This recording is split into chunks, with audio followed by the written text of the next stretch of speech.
আমরা মহাপ্রভুর কৃপায় এই বিশেষ কলিযুগে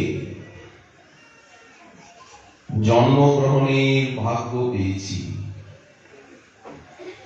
শ্রী গৌরমণ্ডল ভূমিতে।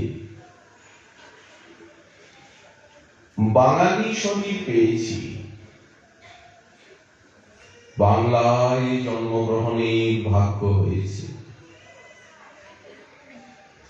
আমাদেরকে এখন কোনো দিকেই তাকানো উচিত নয়।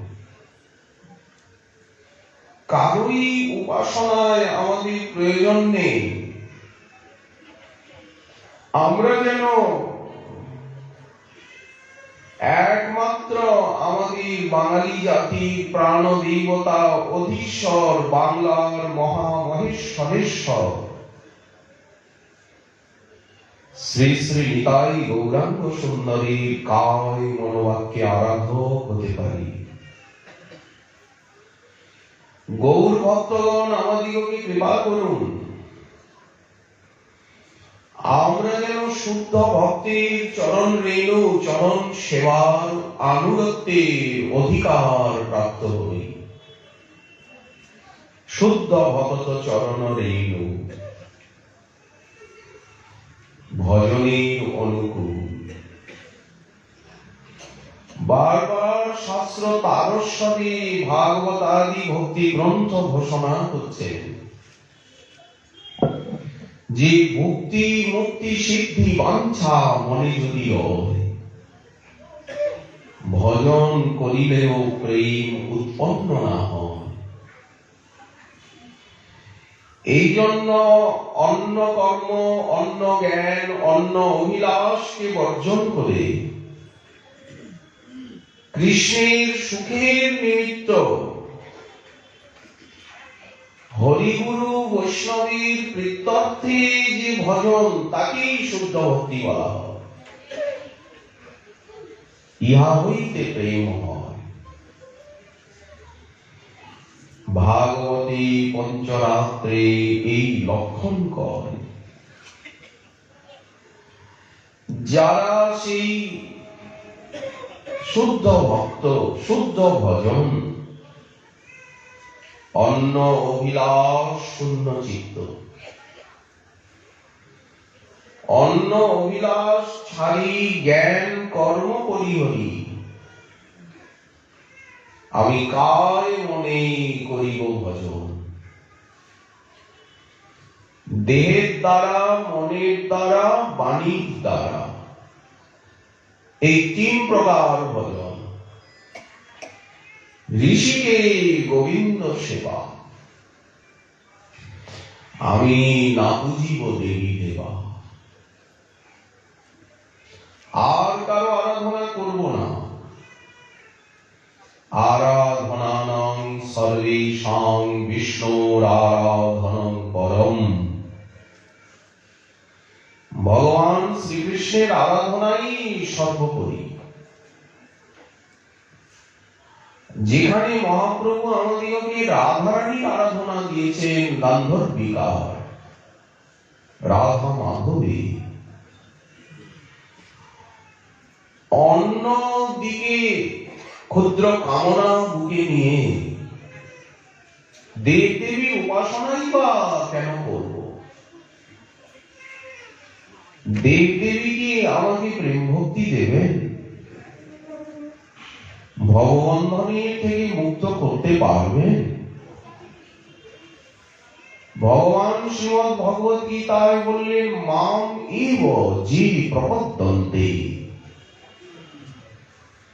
এই এবকারের দ্বারা উনি ব্যাবৃতি সকলকে বাদ দিয়ে দিলেন।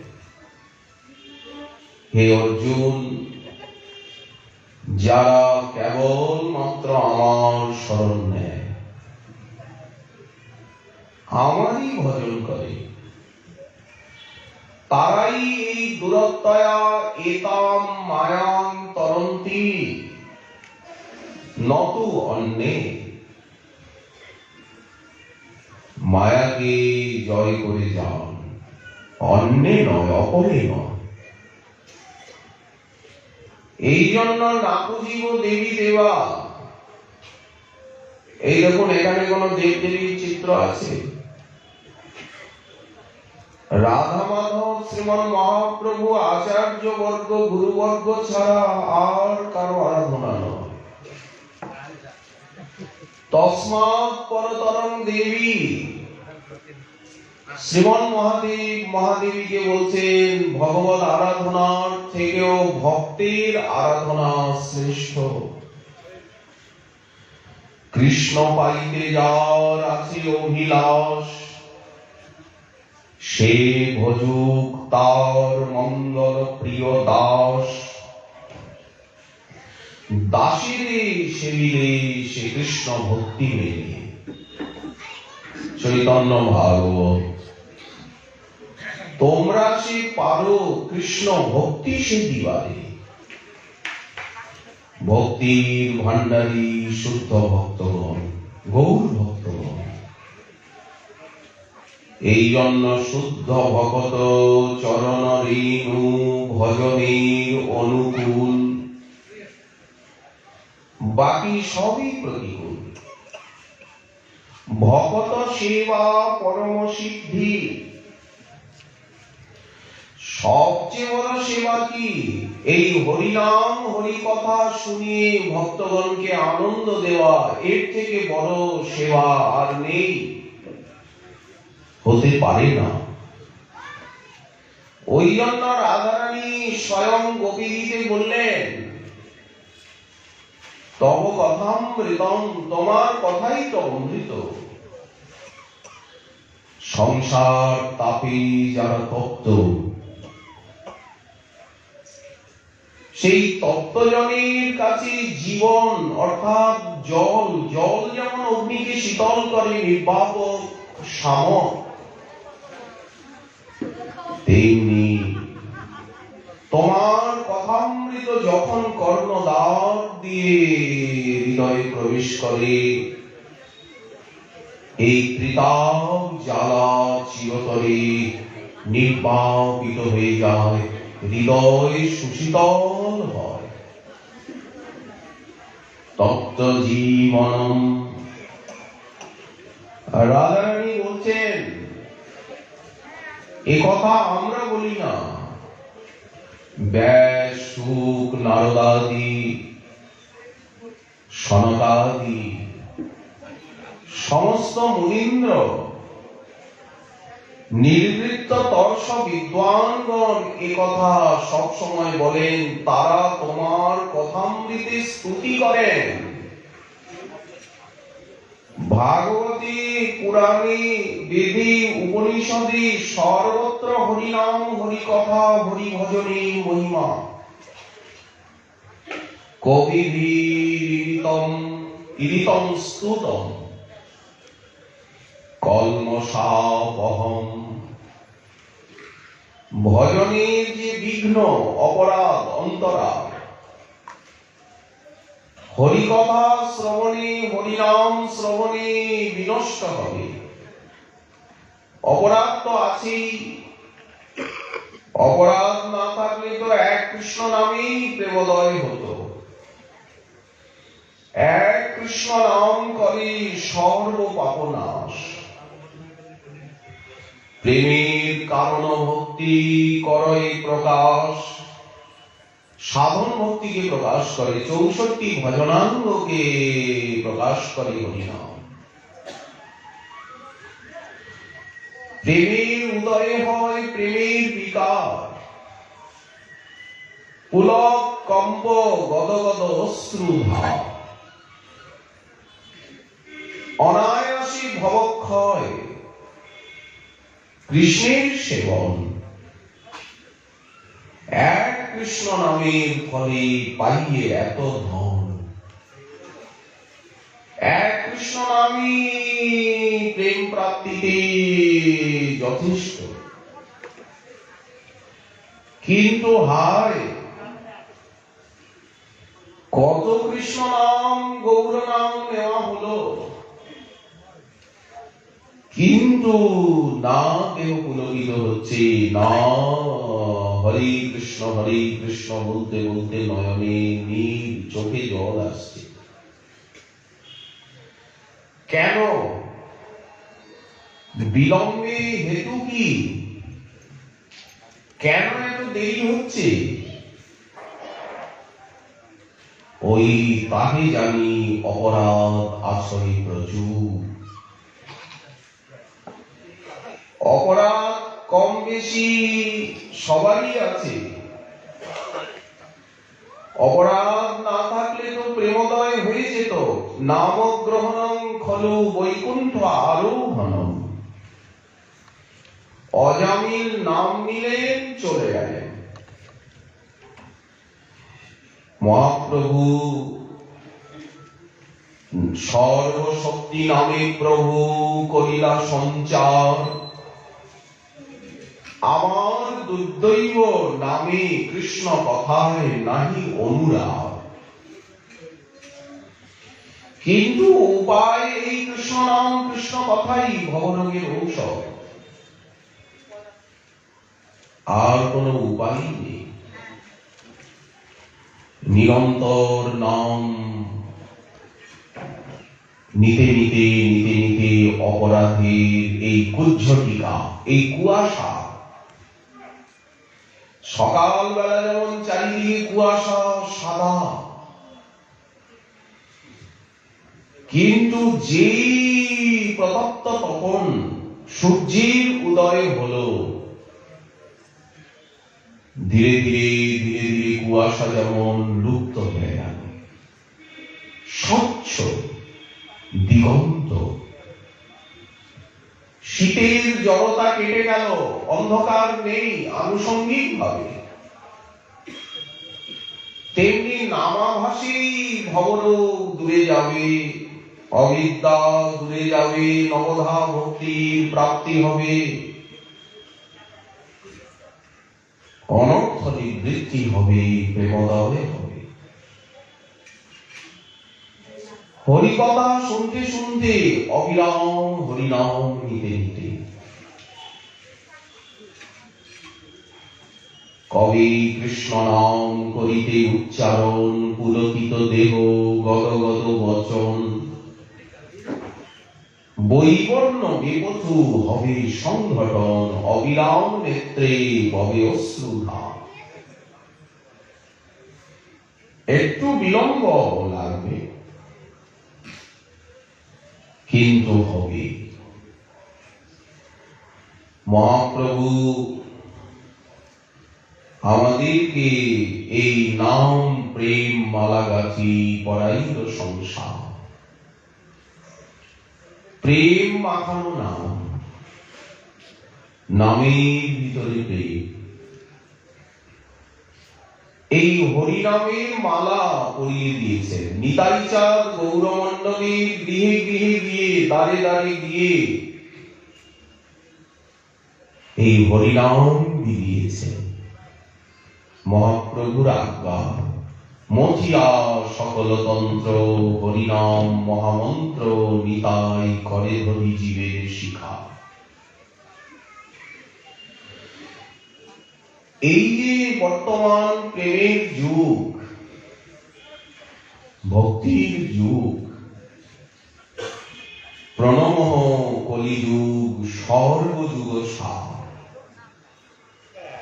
ব্রহ্মার একদিনে 1000 সত্যযুগ চলে যায়,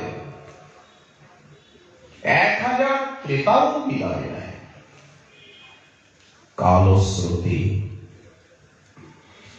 1000 দাপরও চলে যায়, 1000 কলিও দেখতে দেখতে। এর ভিতরে 14টা মন্বন্তরও কেটে যায়। কত কত ব্রহ্মাণ্ড রেণু রেণু হয়ে মহাকাশে মিশে যায়। ব্রহ্মা, ইন্দ্র, চন্দ্র, দিকপাল, লোকপাল সমস্ত দেবতাও মৃত্যু মুখে পতিত হয়। দেবতারা অমর, অমৃতপান করেছেন বটে, কিন্তু অমর নয়। এক মন্বন্তর আয়ু, এরপরে দেবতারা সব বদলে যাবে, নূতন দেবতা আসবে, ক্যাবিনেট বদলাবে। কত চতুরানন মরিমরি যাওত, কত ব্রহ্মা ইন্দ্রচন্দ্র কুবের দিকপাল লোকপাল মরে মরে যাচ্ছেন, কিন্তু ন তুয়া আদি অবসান। তোমার আদিও নেই, তুমি অনাদি আদি, সর্বকারণ কারণ। তুমি নিত্য গোলক নাম্নী নিজধাম্নি তলে চতস্য। তুমি আনন্দ চিন্ময় সদুজ্জ্বল বিগ্রহ, আলোল চন্দ্রকল সদ্বনমাল্য বংশী। ব্রহ্ম সংহিতা। শাস্ত্র অনুশীলন না করলে গৌরীয় গৌরব গ্রন্থ গুচ্ছে অনুশীলন ব্যতীত কখনোই এই শুদ্ধ ভক্তি সিদ্ধান্তকে হৃদয়ঙ্গম করা যায় না। শাস্ত্রীয় শ্রদ্ধা, শাস্ত্র অনুশীলন ব্যতীত লাভ হয় না। এই জন্য শ্রীল স্বরূপ দামোদর বঙ্গীয় কবিকে বললেন চৈতন্য চরিতামৃতে, যাও ভাগবত পড়ো বৈষ্ণবের স্থানে। বৈষ্ণবের কাছে, শুদ্ধ ভক্তের কাছে ভাগবত গীতাদি ভক্তি শাস্ত্র অধ্যয়ন করতে হবে। ধরে ধরে ধরে ধরে ধরে ধরে বাজারের থেকে কিনে এনে একটা গ্রন্থ পড়ে কখনোই তত্ত্ববিদ তত্ত্বদর্শী হওয়া যায় না, পাঠক বক্তা কিছুই হওয়া যায় না।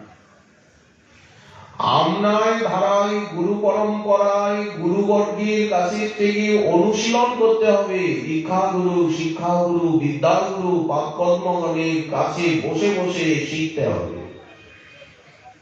ভাগবত অধ্যয়ন করতে হবে, সাধন করতে হবে, সাধক হতে হবে। যাও ভাগবত পড়ো বৈষ্ণবের স্থানে। একান্ত আশ্রয় করো।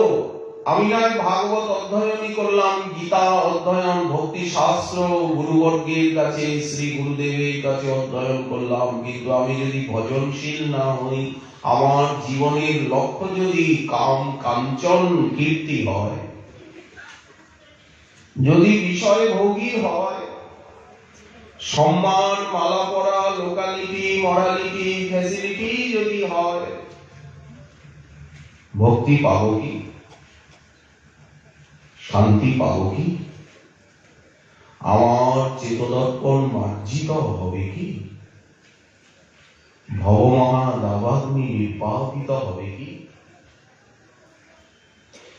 আমার হৃদয় সরসিতে শ্রেয় কৈরব কুসুম বিকশিত হবে কি? ভাব স্বর্ণ শতদল প্রস্ফুটিত হবে কি মানস সরসিতে? খান্তি অব্যর্থক আলত্য বিরক্তি মানশূন্যতা আশাবন্ধ সমুৎকণ্ঠা নাম গানে সদা রুচি আসক্তিস্তদ গুণাখ্যানে প্রীতিস্তদ বসতি স্থলে। এই যে 9টি অলৌকিক মানসিক লক্ষণ শুদ্ধ ভক্তে, শ্রীমদ্ ভগবদ গীতায় ভগবান যে ভক্তের লক্ষণ করলেন, অদ্দেষ্টা সর্বভূতানাং। দ্বাদশ অধ্যায় ভক্তি যোগে যস্মাৎ ন উদ্বিজতে লোক লোকান ন উদ্বিজতে চজ হর্ষামর্ষ ভয়োদ্বেগৈর মুক্ত সচমে প্রিয়। এই লক্ষণ ফুটে উঠবে কি জীবনে? লাভ হবে কি এই দিব্য গুণগণ? তুল্য নিন্দা স্তুতির মৌনী সন্তুষ্ট ধীরতি নচিত অনিকেত স্থিরমতি ভক্তিমান মে প্রিয় নরঃ।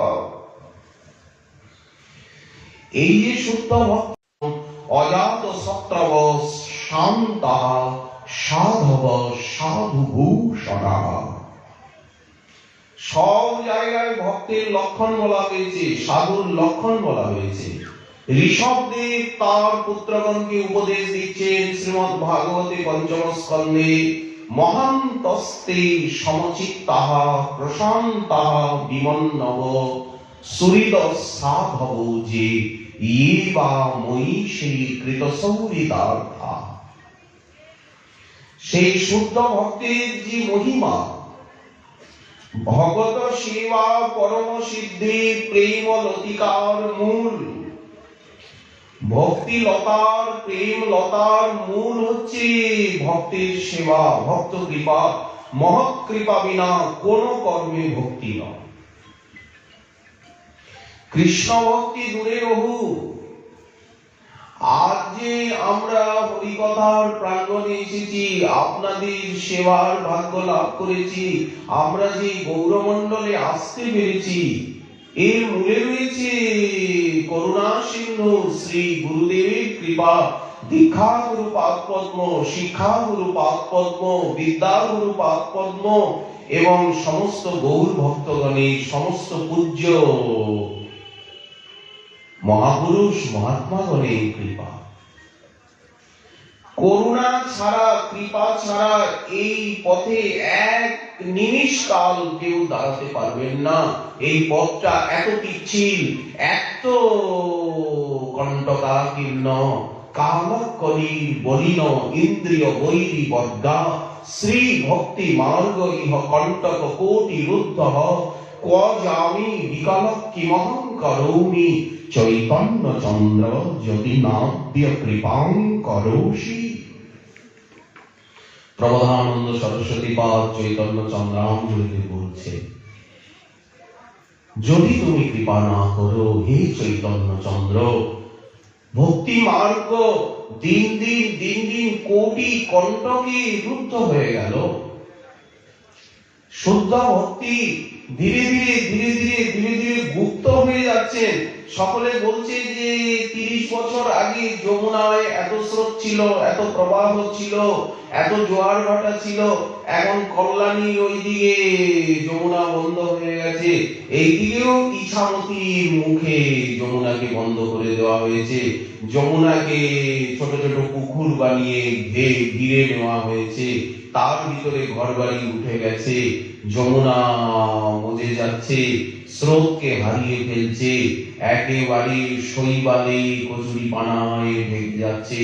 অথচ যমুনার জল কত স্বচ্ছ, কাক চক্ষু কালো কৃষ্ণবর্ণা। যেমন নদীগুলির অবস্থা, নদীগুলি তো দেবী, নদীগুলি তো সকলকে পালন পোষণ করছেন, পৃথিবীকে শস্য শ্যামলা করছেন, অমৃত উপম জল দিচ্ছেন। কিন্তু কলিযুগের মানুষ তারা নদীর মহিমা বুঝতে না পেরে নদীকে মনে করছে নর্দমা, সবকিছু ময়লা নিয়ে নদীর পার ফেলে দিয়ে যা ফেলো, নদীর পারে গিয়ে ফেলে দিয়ে। ঠিক তেমনি ভক্তি মার্গ, যমুনার যেরকম অবস্থা তেমনি ভক্তি মার্গেরও অবস্থা তাই। চারিদিকে অর্থ সম্মান দেহ সুখের আর্তনাদ হাহাকার, এইগুলোই হচ্ছে ভক্তিরূপী গঙ্গায় ভক্তি মন্দাকিনীতে আবর্জনা।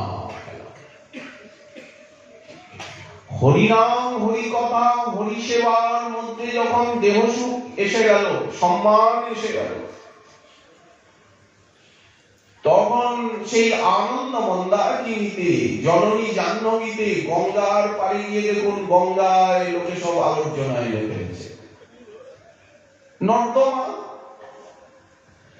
সমস্ত কলকারখানার জলগুলো যমুনায়, বৃন্দাবনে দিল্লিতে যমুনায়, শহরে সব আবর্জনা কলকারখানার জলগুলো যমুনায় ঢুকছে, গঙ্গায় ঢুকছে।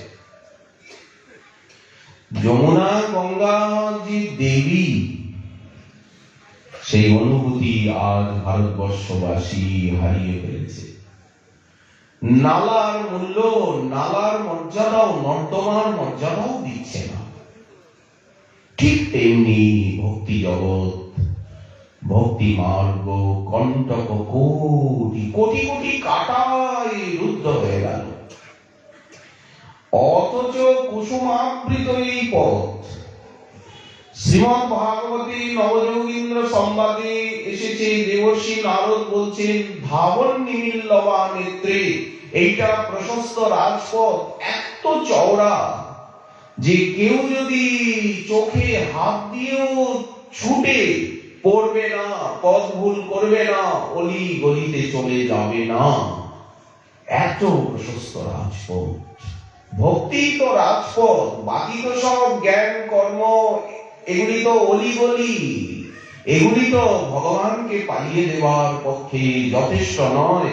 ভক্তি মার্গই তো ভগবানকে পাইয়ে দিতে পারে। ভক্তি রেব এনং নয়তি, ভক্তি রেব এনং দর্শয়তি, ভক্তি বশ পুরুষ সচ্চিদানন্দ ঘন বিজ্ঞান আনন্দ ঘন, ভক্তি যোগে এব তৃষ্ণতি। এমন সুন্দর ভক্তি মার্গ, বিমল গঙ্গা ধারার মতো, কিন্তু সৎসঙ্গের অভাবে, হরিকথার অভাবে, মহৎ আনুগত্যের অভাবে, সদাচারের অভাবে ওই যমুনার মতো অবস্থা। দেখুন পিছনে গিয়ে যমুনার অবস্থা। কিন্তু তথাপি ভক্তি নিত্য, সত্য, শাশ্বত, সনাতন। বলাই হচ্ছে সনাতন ধর্ম, ভাগবত ধর্ম, প্রেম ধর্ম, ভক্তি ধর্ম, আত্মধর্ম। শ্রীমদ্ ভাগবত বললেন আত্যন্তিকক্ষেম, এই পথে কোনো প্রত্যয় নেই। যে যতটুকু করতে পারেন, যেভাবে করতে পারেন, নেহাভিক্রম নাশ অস্তি প্রত্যয় নবিদ্যতে, স্বল্পম অপশ্য ধর্মস্য ত্রায়তে মহতো ভয়া। যে যতটুকু করুন, যেভাবে করুন, তাতেই ফল লাভ হবে। সকলকে এগিয়ে চলতে বেদ ভগবান আদেশ করছেন। ধাবন নিমিল্লবা নেত্রে ন স্খলিত ন পতেদিহ, এই ভক্তি মার্গে স্খলন পতন নেই। হ্যাঁ, অপরাধ হলে জীবনের গতি দাঁড়িয়ে যাবে। মহারাজ ইন্দ্রদ্যুম্নের অপরাধ হলো মহর্ষি অগস্ত্যের চরণে।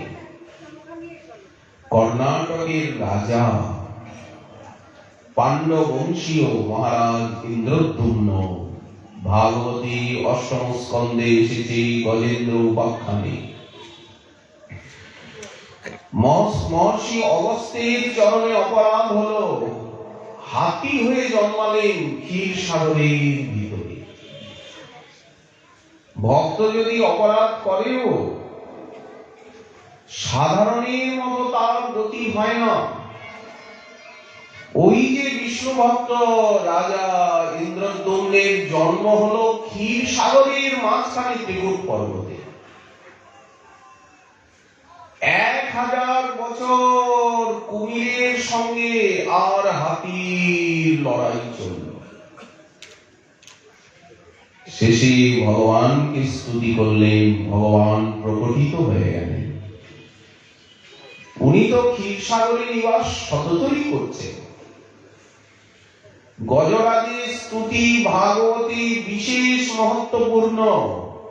শুদ্ধ ভক্তির কথা, ভগবান মহিমা সেখানে প্রকটিত হয়েছে। শুদ্ধ ভক্তের আচার ব্যবহার স্বভাব, ভগবান তাকে বৈকুণ্ঠ গতি প্রদান করলেন। যেমন অপরাধ হয়েছিল সুরসেন দেশের রাজা, মথুরা মণ্ডলীর রাজা চিত্রকেতুর, শ্রীমন মহাদেবীর চরণে। দেবর্ষি নারদের শিষ্য এই মহারাজ চিত্রকেতু।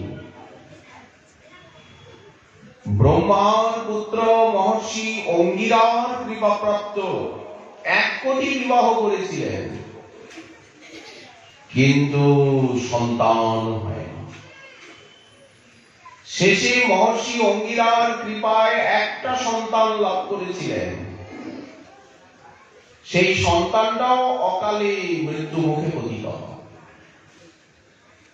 এই ঘটনায় সংসারে বৈরাগ্য এসে যায়।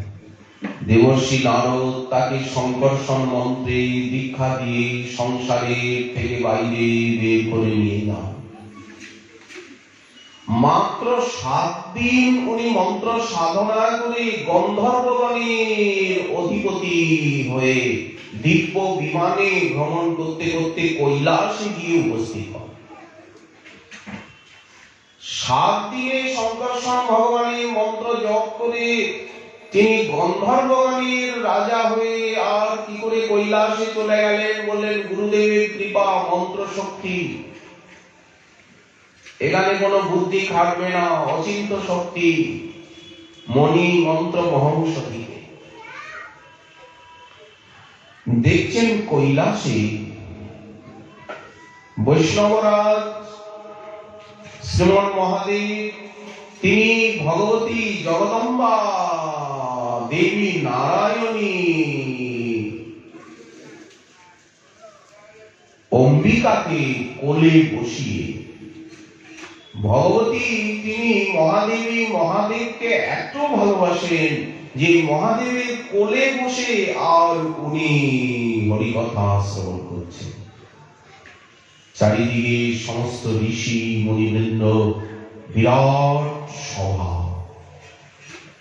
সমস্ত জীবন মুক্ত মুনি ঋষি বৃন্দ সেখানে শ্রোতা, সনকাদি নারদাদি, মরিচি অত্রি পুলস্ত পুলহ ক্রতু ভিভু অঙ্গিরা বশিষ্ঠাদি। কৈলাসে বিশাল সভা হয় সব সময়। যেমন বদরিকাশ্রমে সকলে নরনারায়ণ ভগবানের মুখে হরিকথা শোনেন, কৈলাসে শ্রীমন মহাদেবের মুখে হরিকথা শোনেন। নীলগিরিতে কাকভূষণজির শ্রীমুখে সমস্ত পাখিরা হরিকথা শোনে। পাতালে অনন্ত দেবের শ্রীমুখে সমস্ত নাগগণ, ঋষিমুনিগণ, নাগ কন্যাগণ শ্রবণ করে।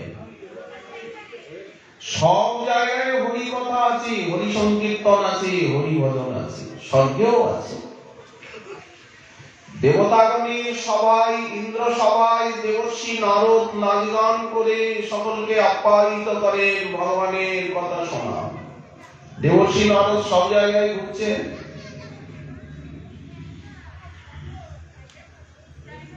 যেমন মহারাজ পরীক্ষিতের সভায় শ্রী শুকদেব শোনাচ্ছেন,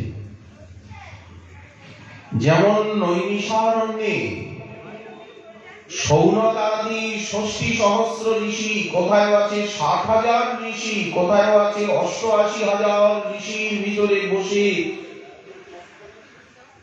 উগ্রশ্রবা সূত মহোদয় তিনি ভাগবতী কথা পরিবেশন করছেন। যেমন আমাদের অদ্বৈত আচার্য প্রভু শান্তিপুরে বসে, নবদ্বীপের টোল বাড়িতে বসে সর্বদা নদিয়াবাসী ভক্তবৃন্দ, বৈষ্ণব বৃন্দকে শ্রী গীতা ভাগবত শোনাচ্ছে। যেমন নীলাচল ধামে নরেন্দ্র সরোবরের তীরস্থিত কাননে, অথবা যমেশ্বর টোটায় টোটা গোপীনাথের শ্রীমন্দিরে গৌর শক্তি রাধাবতার শ্রীল গদাধর পণ্ডিত গোস্বামীজিও সপরিকর শ্রীমন মহাপ্রভুকে ভাগবত শোনাচ্ছে। গদাধর সম্মুখে পড়েন ভাগবত, শুনিয়া প্রকাশে প্রভু কৃষ্ণ ভাব যত। ধ্রুবের চরিত্র আর প্রহ্লাদ চরিত্র শতাবৃত্তি করিয়া প্রভু শুনেন সাবহিত। মহাপ্রভু শ্রবণ করছেন সপরিকর।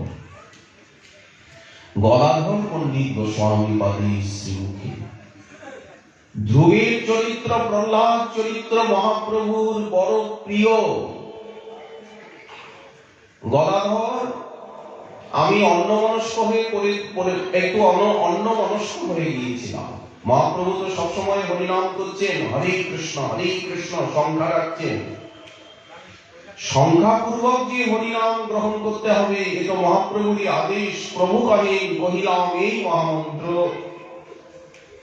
সবে গিয়া ঘরে জপ করিয়া নির্বন্ধ। ওই জন্যই তো গৌর ভক্তগণ হরিনামের মালিকায় সংখ্যাপূর্বক মহামন্ত্রীর সাধন করে। আচ্ছা, সংখ্যাপূর্বক করেন, বাকি সময় কি পাচাল করেন? চুপ থাকেন? বললেন না, রাত্রি দিন নাম লয় খাইতে শুনিতে সর্বদা হরিনামের অভ্যাস করেন। বলি আমরা কি বুঝতে পারি না? বললেন এটা কি লোককে দেখাতে হবে? ভজন কি ঢেরা পিটিয়ে করতে হবে? ওটা তো ব্যক্তিগত ব্যাপারগুলিকে কি সকলের সামনে প্রকট করতে হবে, ওপেন করতে হবে? রাত্রি দিন নাম লয় খাইতে শুনিতে, তাহার মহিমা বেদ না পারি করিতে। মহাপ্রভু নামাচার্য হরিদাস ঠাকুরকে বলছেন, যার আনুগত্যে যার ভাবে আমাদের নাম সাধন। জগদানন্দ পণ্ডিত প্রেম বিবর্তে বললেন, নামাচার্য হরিদাস ঠাকুরের মতো নাম সাধন করো। বড় হরিদাসের ন্যায় নাম বলিবে বদনে, আর অষ্টকাল রাধা কৃষ্ণ সেবিবে কুঞ্জ বনে। মনে মনে সর্বদা রাধা মাধবীর এবং গৌর গোবিন্দের সেবা চিন্তন করো, বাইরেও সেবা করো। শ্রীবিগ্রহ অর্চাবতারের অঙ্ঘ্রি সেবনে প্রীতি। অলৌকিক যে 5টি ভজনাঙ্গের কথা বললেন, সাধু সঙ্গ, নাম সংকীর্তন, ভাগবত শ্রবণ, ব্রজে বাস, ধামে বাস। আমাদের নিকটেই তো নবদ্বীপ ধাম। সময় পেলে অবশ্য আমাদের নবদ্বীপে ছুটে যাওয়া উচিত। গৌরমণ্ডল হচ্ছে সমস্ত পুণ্যতীর্থের শিরোমণি স্বরূপা। কাল আমরা আলোচনা করে এসেছি, আমরা গৌরমণ্ডলে বাস করি, গৌরমণ্ডলে জন্ম পেয়েছি, কিন্তু হায় গৌরমণ্ডলকে চিনলাম না। বাংলারই জন্মে বাঙালি হয়ে বাংলার মহিমা জানলাম না। তীর্থ বলতে দূর দেশে ছুটে যাচ্ছি, ওই রামেশ্বরে, ওই কন্যাকুমারীতে, ওই বদ্রীনাথে, কিন্তু নবদ্বীপে কবার যাই? কবি কর্ণপুর যে চৈতন্য চন্দ্রোদয় নাটকে বললেন, গৌর খৌনির জয়তী পুণ্য তীর্থাবতংসা। সমস্ত পুণ্য তীর্থগণের শিরভূষণ স্বরূপা এই গৌরমণ্ডল। গৌর ব্রজজনে ভেদ না দেখিব, আমি গৌরমণ্ডলে ব্রজমণ্ডলে ভেদ দেখব না। ভেদ দেখলে ধামাপরাধ হবে, ভজিলেও পাবো না। বৃন্দাবনে লাভ দিয়ে গিয়েও বৃন্দাবনকে অনুভব করতে পারবো। গৌর ভক্তির সঙ্গ না করলে রাধারানীর চরণ পাবো না।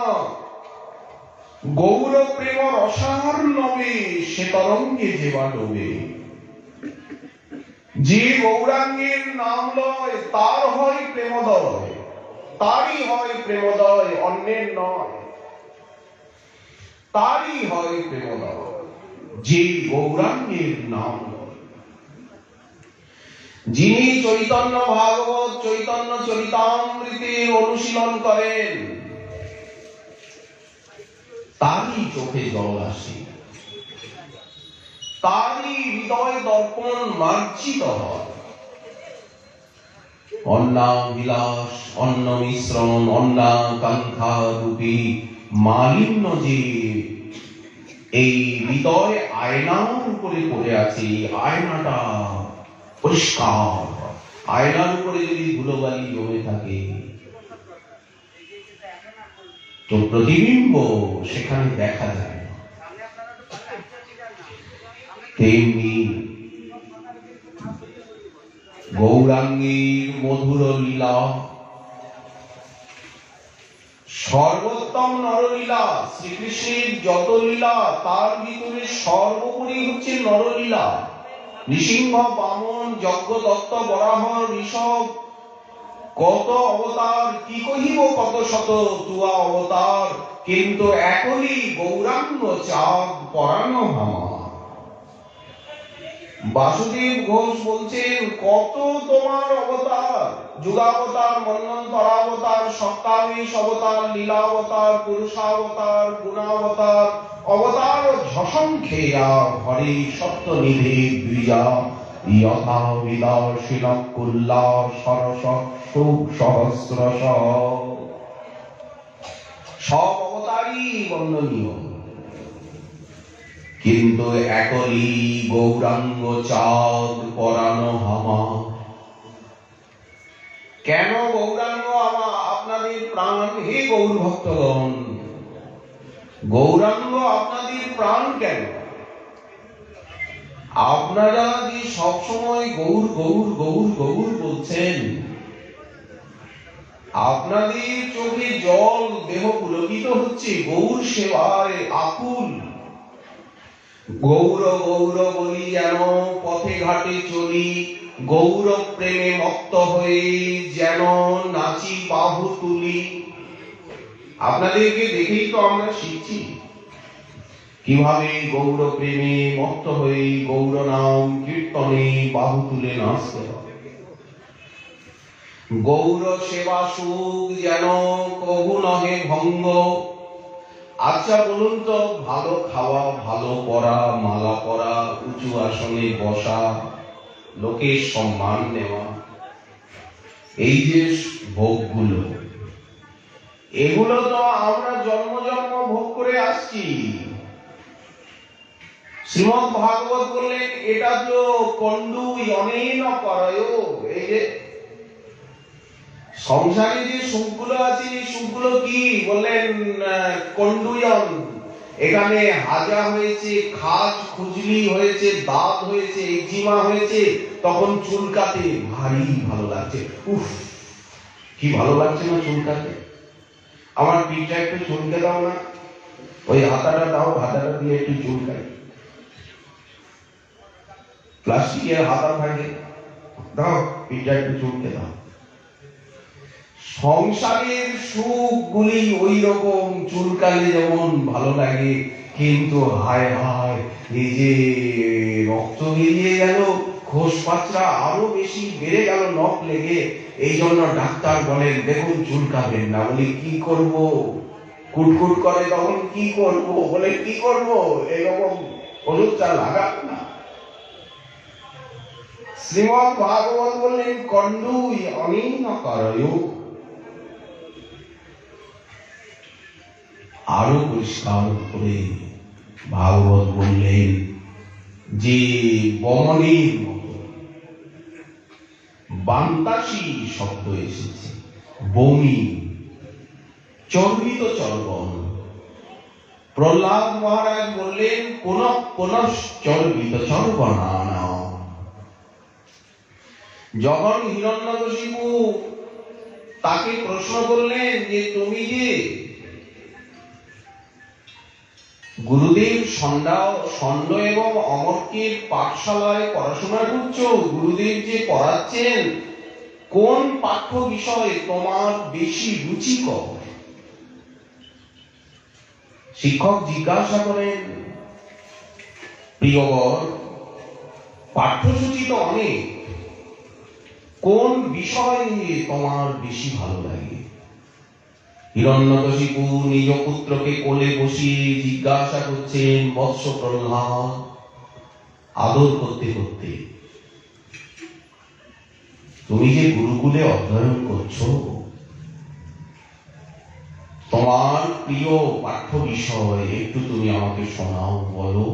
এই বলে চিবুক ধরে আর প্রহ্লাদকে চুম্বন করছিলেন, মস্তক আঘ্রাণ করছিলেন। প্রহ্লাদ বললেন,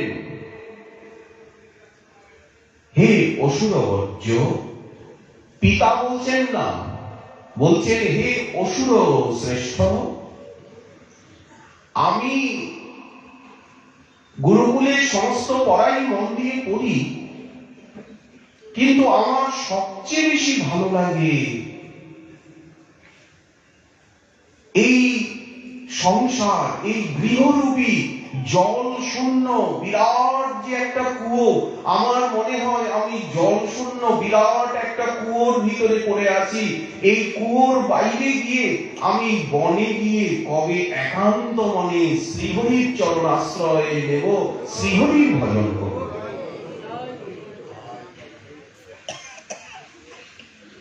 তৎসাধু মন্যে সুরবর্য দেহিনাম সদা সমুদ্বিগ্ন ধিয়াম অসদ্গ্রহা।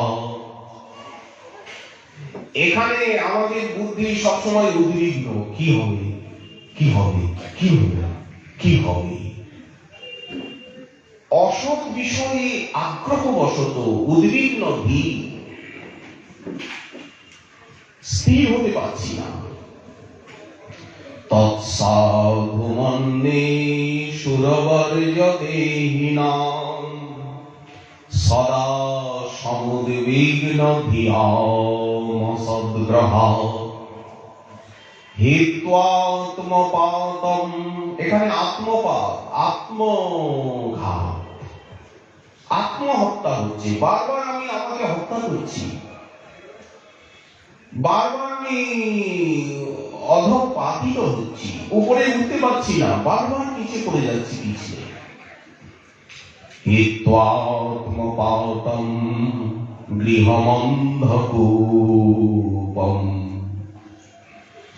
শ্রীমদ্ ভাগবত বহির্মুখ গৃহকে অন্ধকূপ বলছেন, ভক্তের গৃহকে নয়। যেদিন গৃহেতে ভজন দেখি সেদিন গৃহেতে গোলক ভাব।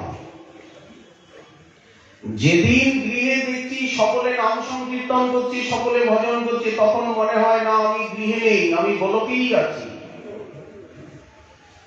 চরণ সিধু দেখিয়া গঙ্গা সুখ না সীমা পার। গঙ্গা দেখে আনন্দে চিত্ত আত্মহারা হয়ে যায়।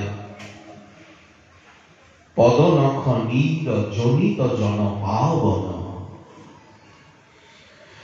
ভগবান বামনদেব যখন ত্রিবিক্রম হলেন বামনাবতারে, তখনই তো জননী জাহ্নবী ওই চরণামৃত হতে প্রকাশ পেলেন।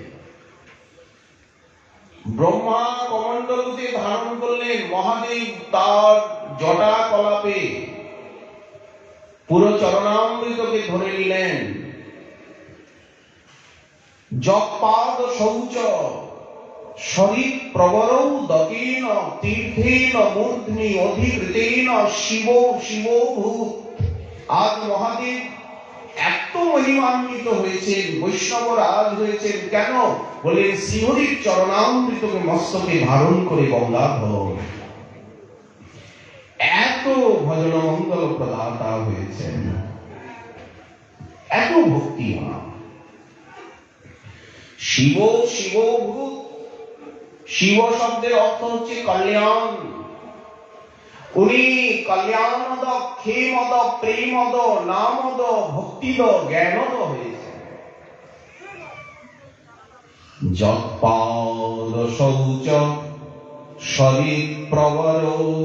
গঙ্গার মহিমা বলা হচ্ছে, ভক্তের মহিমা, মহাদেবের মহিমা, গঙ্গাধর। যৎপাদ শৌচ শরীর প্রবর দকেন তীর্থেন মূর্ধ্নি অধিকৃতেন শিব শিব ভূত। ধাতুর্মল সমল শৈল নিসৃষ্ট বজ্রং ধ্যায়েচ্চিরং ভগবতশ্চরণারবিন্দম। এই জন্যই তো ভগবানের চরণারবিন্দকে সর্বদা ধ্যান করতে হবে। ওই চরণকে যিনি সর্বদা ধ্যান করবেন তিনি যে কি পাবেন। প্রণত কামদং পদ্মজার্চিতং ধরণী মণ্ডলম ধেয়মাপতি। ওই চরণের এত মহিমা। চরণ পঙ্কজং সন্তমঞ্চতে গোপী ন স্তনেষু অর্পয়াধিয়ন ফণিফণার্পিতং তৃণচরানুগম শ্রীনিকেতনম। ওই চরণ এত মহিমান্বিত। ধীরং সদা পরিভবগ্নম অভীষ্ট দৌহম। এই চরণের বিশেষণ ধীরম সদা পরিভবগ্নম অভীষ্ট দৌহম তীর্থাস্পদম শিব বিরিঞ্চি নূতম শরণ্যম ভৃত্তার্তিহং প্রণত পাল ভবাব্ধিপোতম বন্দে মহাপুরুষতে চরণারবিন্দম।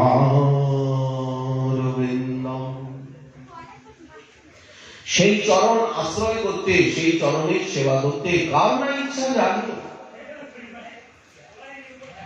কিন্তু এই বিভীষিকা, এই কুজ্ঝটিকা, এই কুহেলিকা, এই কৈতব, এই অবিদ্যাতম অজ্ঞানতম এগোতে দেয় না, কিছু দেখতে দেয় না। হরিনাম হরিকথা রূপী সূর্যের উদয় যতক্ষণ হৃদয়ে না হচ্ছে ততক্ষণ এই ভক্ত ভগবানের অনন্ত অফুরন্ত অসমর্থ মহিমা হৃদয়ঙ্গম করা যায় না। ওই ভগরোগ এনেছি ঔষধি মায়া নাশিবার লাগি, হরিনাম মহামন্ত্র লহ তুমি মাগি। ভজিব বলিয়া সেই সংসার ভিতরে কিরকম অবিদ্যার ঘুরে ঘুমিয়ে রইলাম। এই হরিনাম মহামন্ত্র শ্রীমদ্ ভাগবত হরিকথা অবিদ্যা তিমির তপন। এই অবিদ্যা অন্ধকারে, অবিদ্যা কুয়াশায় যেন প্রতপ্ত তপনের মতো, মার্তণ্ডের মতো, সূর্যের মতো দীপ্যমান হৃদ গগনে বিরাজে। কৃষ্ণ নাম সুধা করিয়া পান। যদি ঢোকে ঢোকে কৃষ্ণ নাম সুধা হরি কথা সুধাকে পান করি, এই যে রাধারানী বলছেন কলমশাপহম, সমস্ত কলমশ দূরে যাবে। অন্তরায় ভজনের বিঘ্ন অপরাধ অজ্ঞান সব দূরে যাবে। হরিনাম হরি কথার মিশে বলে কিচ্ছু থাকবে না। সকালে এত কুয়াশা ছিল, কিন্তু রাতের এত নিবিড় অন্ধকার, কিন্তু সূর্যোদয় হলে কিচ্ছু থাকবে না। আপনি পলাবে সব শুনিয়া গোবিন্দ রব। যদি গৌর গোবিন্দের নাম নিতে পারি, যদি গৌর কথা শুনতে পারি, গৌরাঙ্গের মধুর লীলা যার কর্ণে প্রবেশিলা।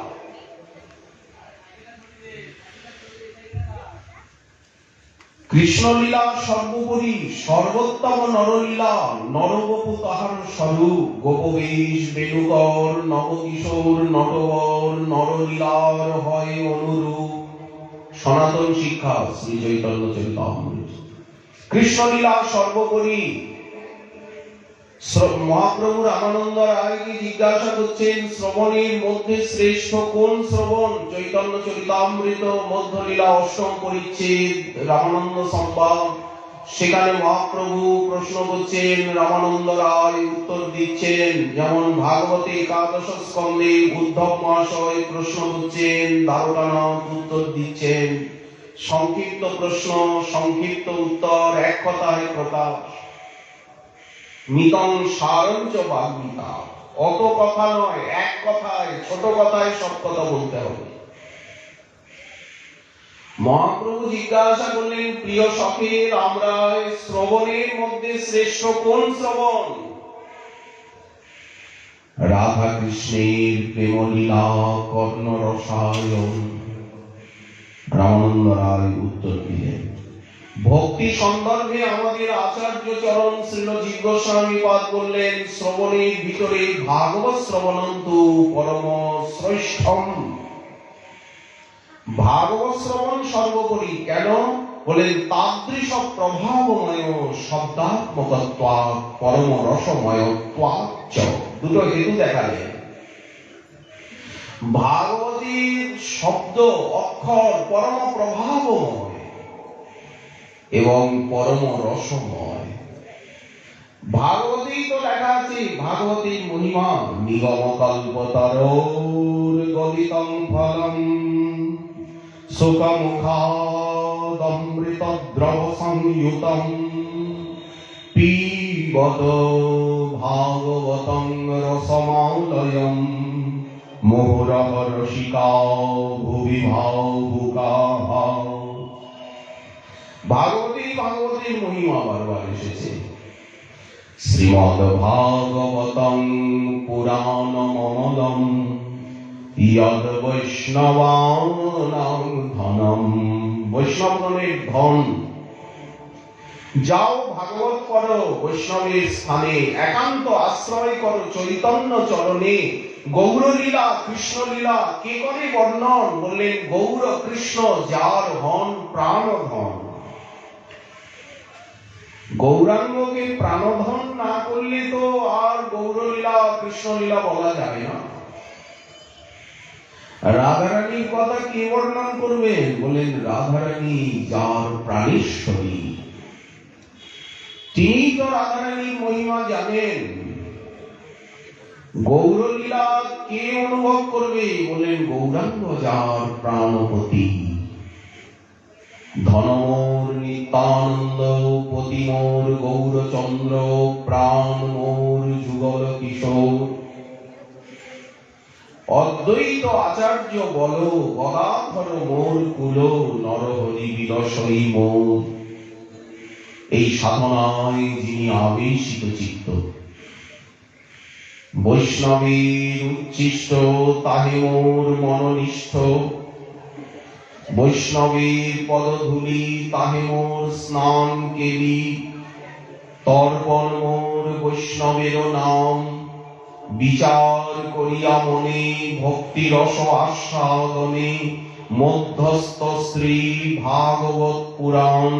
সব সময় ভক্তি শাস্ত্র ভাগবতকে সামনে রাখা।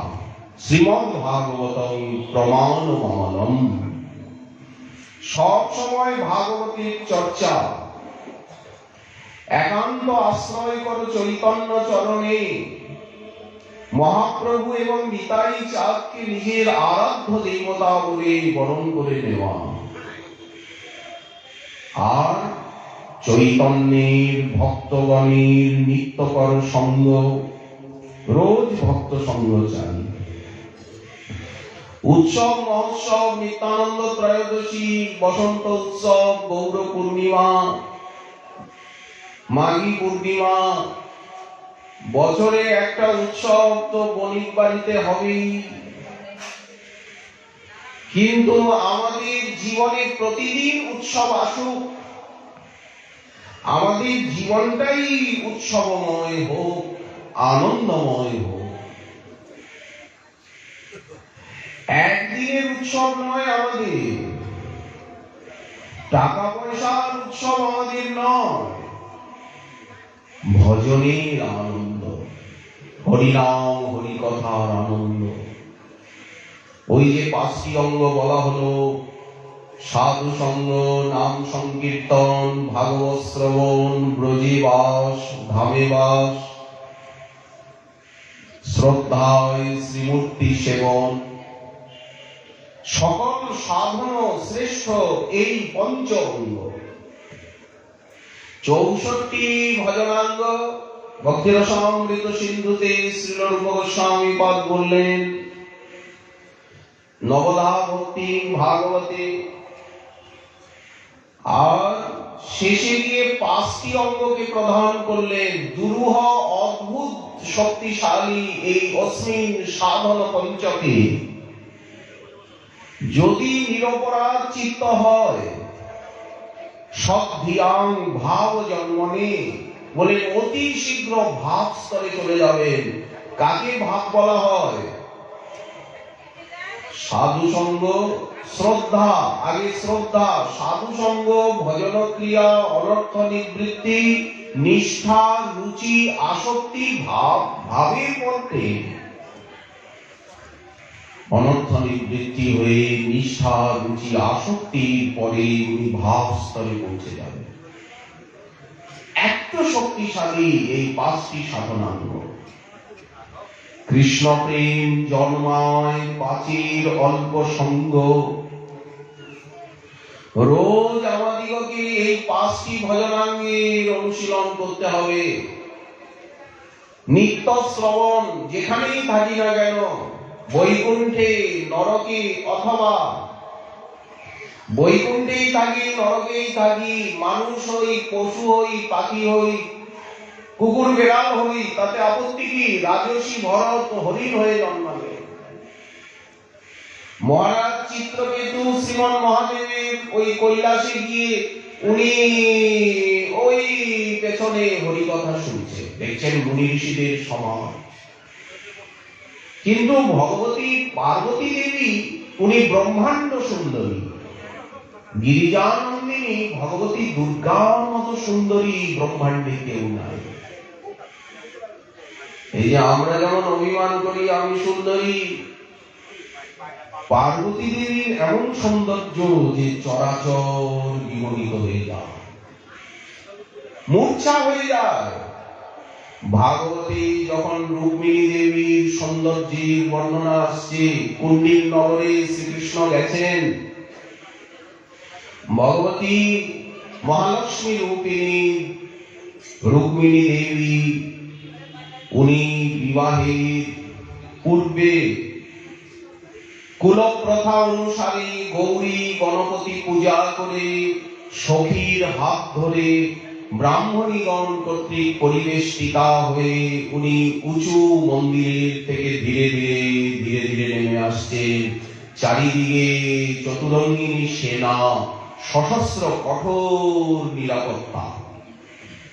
শিশুপাল বিয়ে করতে এসেছে, কৃষ্ণ এসেছে, বলদেব এসেছেন সেনা নিয়ে। কি জানি কৃষ্ণ কখন কি করে বসে। আর রুক্মিণী দেবীও কৃষ্ণকে ভালোবেসেছেন। গোপনে গোপনে শ্রীকৃষ্ণের কাছে প্রেম পত্রী, প্রণয় পত্রী পাঠিয়ে দিয়েছেন। আমি শিশুপালকে বিয়ে করব না, আমার ভাই রুক্মী, আমার দাদা রুক্মী জোর করে আমাকে শিশুপালের সঙ্গে বিয়ে দিতে চায়।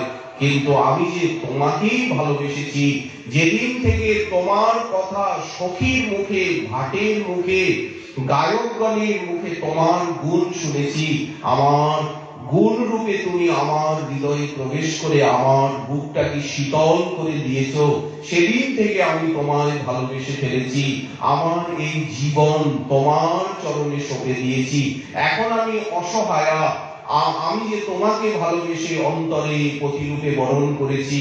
আমার বড় দাদা, আমার পিতা ভীষ্ম, তিনি তোমার সঙ্গে আমাকে বিয়ে দিতে চান, কিন্তু বড় দাদা রুক্মী তিনি কৃষ্ণ দেশী, তিনি তোমার প্রতি সবসময় দেশ হিংসা করেন, উনি শিশুপালকে ভালোবাসেন, তাই আমার বিয়ে ঠিক করেছেন শিশুপালের সঙ্গে।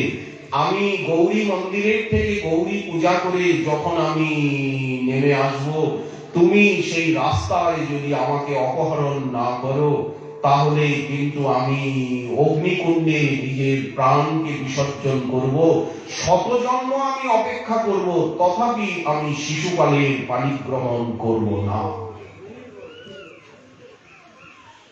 সেইখানে ভাগবত বর্ণনায় হচ্ছে ভগবতী রুক্মিণী দেবী উনি যখন মন্দিরের থেকে নামছেন, চারিদিকে সখী এবং ব্রাহ্মণী, ব্রাহ্মণ কন্যাগণ, দেবী মৌনব্রতা বিবাহের আগে গৌরী পূজা করেন। তখন দেবীর রূপ দেখে সখীর হাত ধরে উনি ধীরে ধীরে চলছেন সুবর্ণ প্রতিমার মতো। ভগবতী রুক্মিণী দেবীর রূপ দেখে বড় বড় সুর বীর সব মূর্ছিত হয়ে পড়ে যাচ্ছে। রথে বসে আছে, হাতিতে বসে আছে, ঘোড়ায় বসে আছে, সমস্ত রথী অধিরথী মহারথী তারা মূর্ছিত হয়ে পড়ে যাচ্ছে, অস্ত্র শস্ত্র হাতের থেকে পড়ে যাচ্ছে। রূপের এমন মোহ। দেবর্ষি নারদ বলছেন পদ্মপুরাণে, আমি ভগবতী দুর্গাকে দেখেছি যার রূপে চরাচর বিমোহিত হয়ে যায়।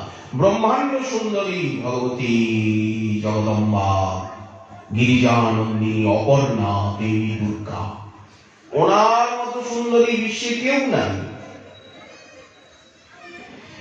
কিন্তু আমাদের রাধারানীর থেকে উনি বড় সুন্দরী না, দুর্গা দেবীর থেকেও অতীব সুন্দরী লক্ষ্মী দেবী। ভাগবতের সমুদ্র মন্থনে লক্ষ্মী দেবীর প্রকটিতা হলেন সিন্ধু কন্যা রূপে। লক্ষ্মী দেবীর রূপ দেখে সবাই লক্ষ্মীকে বিয়ে করতে চাইছে। সবাই তো স্ত্রী চায়, স্ত্রীহীন হতে কে চায়? শ্রীমান হতে চায়। কিন্তু আমাদের দেবর্ষি নারদ পদ্মপুরাণে পাতাল খণ্ডের ৭১ অধ্যায়ে বললেন, রাধারানীর চরণনখের সৌন্দর্যে পার্বতী দেবীর সৌন্দর্য, রাধারানীর শ্রীচরণের নখের যে সৌন্দর্য, সেই নখের সৌন্দর্যে পার্বতী দেবী, সাবিত্রী, গায়ত্রী, কমলা দেবী সব রাধারানীর চরণ নখ সৌন্দর্যে বিলীনা হয়ে যাবেন। রাধারানী এমন সুন্দরী, রাধারানী এমন সুন্দরী যে পার্বতী দেবীর শোভা, লক্ষ্মী দেবীর শোভা, সরস্বতী দেবীর শোভা, সাবিত্রী, গায়ত্রী, শচী দেবীর শোভা, উর্বশী, রম্ভা, তিলোত্তমা, মেনকা, ঘৃতার্চি, যত অপ্সরা রয়েছে বললেন সব ওদের কথা কি বলবো। নলিনগন্ধ রুচাং কুতন্যা দেবীদের কথা কি বলবো। পার্বতী দেবী এবং কমলা দেবী রাধারানীর চরণনখ সৌন্দর্যে বিলীনা হবে। অর্থাৎ রাধারানীর চরণ নখের ছটার সঙ্গেও পার্বতীর সৌন্দর্য এবং লক্ষ্মীর সৌন্দর্যের বর্ণনা হতে পারে না। সেই রাধারানীর আরাধনা মহাপ্রভু দিয়েছেন। আমাদিগকে রাধারানীর দাসী বানিয়ে দিয়েছেন। রাধিকার দাসী যদি হয় অভিমান, শীঘ্র মিলই তব গোকুল কাম।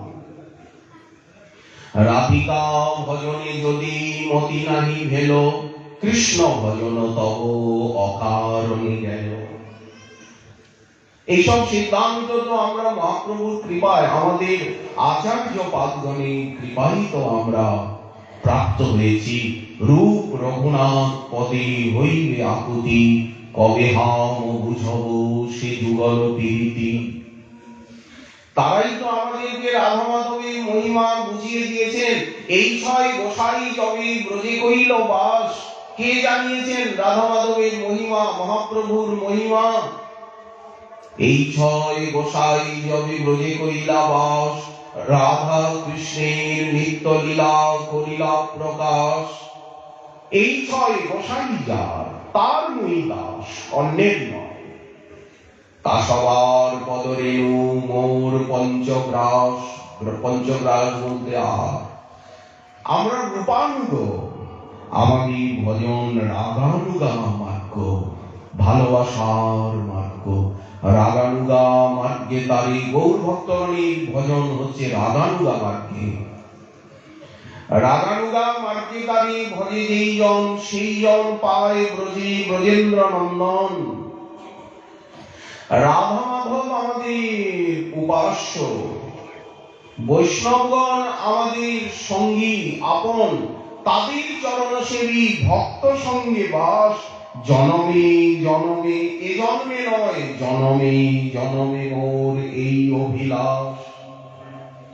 মনের আনন্দে প্রসাদের অভাব নাই, ভালো মন্দ ভোগ লাগিয়ে প্রসাদ পাওয়া।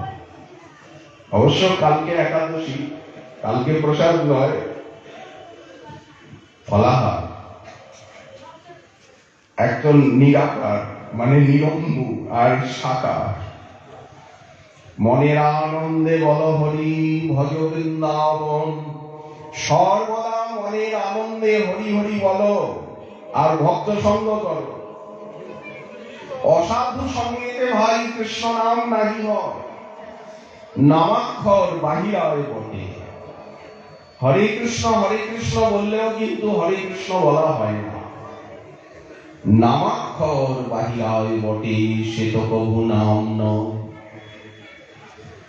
সদা নাম অপরাধ, শালগ্রাম দিয়ে বাদাম ভাঙা, গিরিধারী দিয়ে আখরোট। আখরোট খুব শক্ত তো, এবার আখরোট যদি শালগ্রাম দিয়ে আখরোট ভাঙি, হরিনাম হরি কথাকে যদি প্রফেশনাল করি, হরিনাম হরি কথা দিয়ে যদি বাণিজ্য করি, তাহলে ওই আখরোট ভাঙা হবে শালগ্রাম দিয়ে গিরিধারী দিয়ে।